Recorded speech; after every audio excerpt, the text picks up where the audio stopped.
predileção que Maria tinha por Jesus, por saber da missão que essa criança tinha.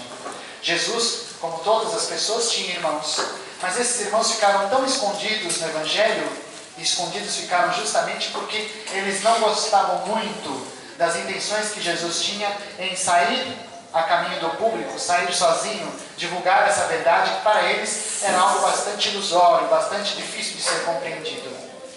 Por isso mesmo, os irmãos de Jesus não constam nos evangelhos com tanta clareza. Alguns alegam que um dos apóstolos seja irmão dele, mas isso são discussões que a ciência ainda tem tempo para nos comprovar. Mas o que nos interessa é saber essa face dos sermões. Por que Jesus falava em sermões? O sermão era uma tradição na época muito comum daqueles que eram considerados sabedores das leis. As pessoas sabiam através da lei o conhecimento necessário para discernir o certo do errado. E ao mesmo tempo, sabendo discernir do certo do errado, tinham condições de ditar as regras da sociedade. E a partir daí surgiram as hierarquias dentro da comunidade judaica, de pessoas que tinham conhecimento da lei, exclusivamente judaica, que eram os doutores da lei, aqueles que detinham conhecimento da Torá, dos primeiros 5 livros do Antigo Testamento que servem de base para a religião, a doutrina judaica, e que eram usados na interpretação dessas pessoas para aplicar nos casos da vida social. Esses homens eram os rabinos. Hoje nós temos rabinos na nossa comunidade paulista, rabinos esses que engajados na causa social. Um deles que ficou famosíssimo é o nosso amigo Henry Sobel, que está agora finalmente se aposentando e viajando para os Estados Unidos definitivamente. Então nós temos essas figuras dentro do cotidiano. E chega a figura de Jesus, um menino que é tradicionalmente nazareno, pouco conhecido, hostilizado por ser nazareno, porque Nazaré era considerada a periferia da grande Judéia, da grande região de Jerusalém, e ao mesmo tempo essa pessoa humilde já chega com um conhecimento vasto, profundo e extremamente contestador das lições que eram trazidas através dos ensinos judaicos que os demais sacerdotes e sábios interpretavam da lei mosaica. Era a proposta de Jesus, através dos sermões, transformar isso. Mas Jesus não tinha interesse de contestar diretamente os homens sábios, porque ele sabia que os homens sábios estavam cegos de sabedoria e não poderiam compreender com muita clareza a sua lição, que deveria ser dada a pessoas que tivessem maior capacidade de compreensão, porque eram mais humildes. Então ele começa a dialogar com o público, começa a peregrinar pelas ruas, a peregrinar pelas baías, naquela região da Galileia, e ao mesmo tempo em outras cidades, uma a outra, para transmitir à população, à grande massa, a sua verdade, a sua lição. E a partir disso surgiu a figura dos sermões. E o mais destacado que ficou dos sermões foi o Sermão da Montanha, onde ele, peregrinando com seus discípulos, parou no monte, no Sermão da Montanha, ele parou no Monte Cafarnaum, e naquele monte, na grande vista que ele tinha, que era paradisíaca, sem dúvida, porque do monte dava para ver inclusive o mar da Galileia, e muito ao longe, além do Moab, o Mar Morto, o Rio Jordão e outras paisagens belíssimas de Jerusalém. E naquela grande paisagem ele sentiu a necessidade de deixar um grande testamento à humanidade.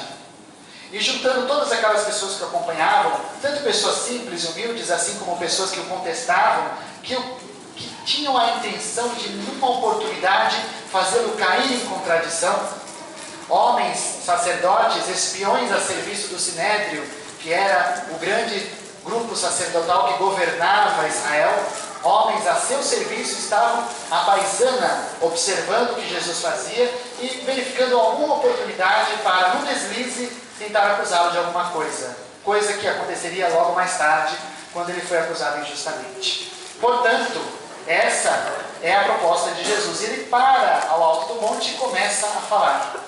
E uma das falas que marca o Sermão da Montanha, e na abertura inclusive, porque ele começa falando disso, são as bem-aventuranças.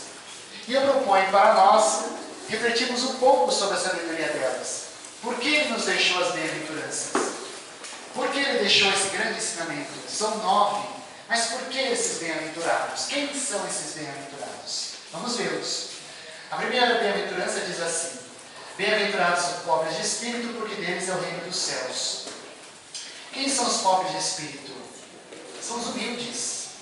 Veja que ele não cai em contradição perante os sacerdotes que o espionavam, porque ele não fala pobres de pobreza material, ele fala pobres de pobreza de espírito.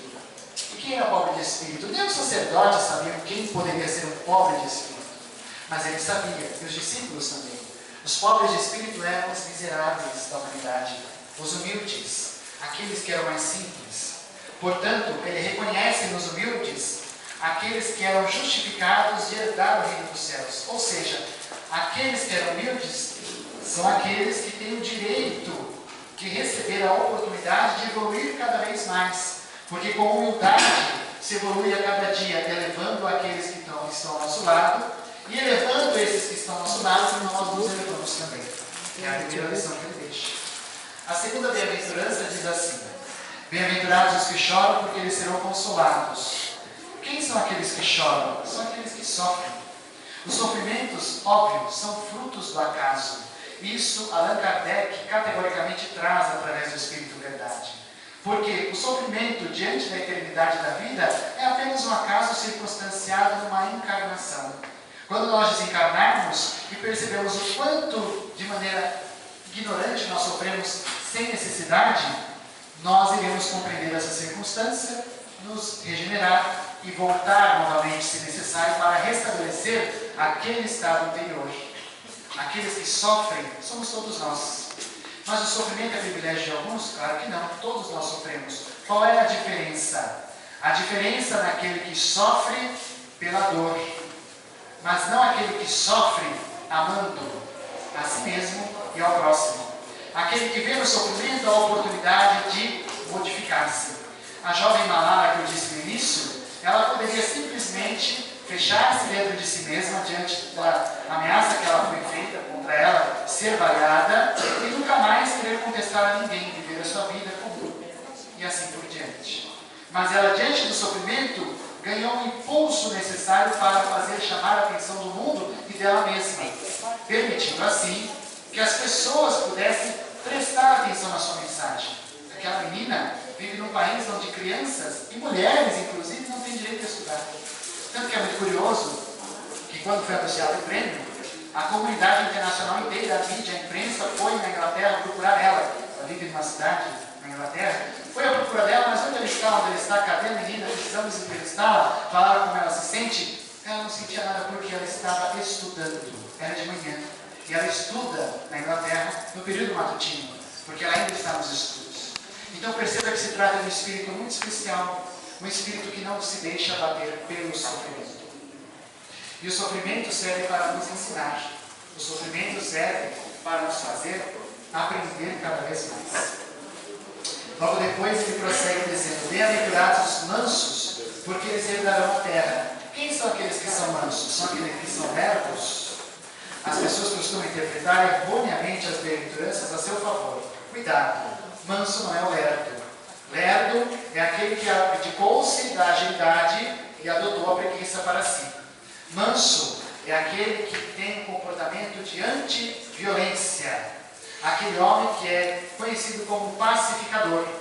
Aquele que divulga e propõe a paz a todas as criaturas.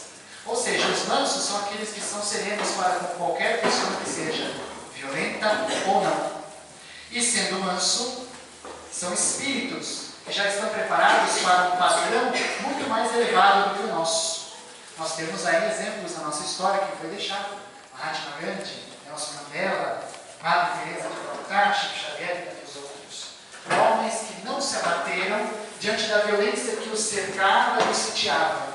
Sofremos por causa da violência? Sim. Ela nos cerca e nos sitia diariamente, sem dúvida.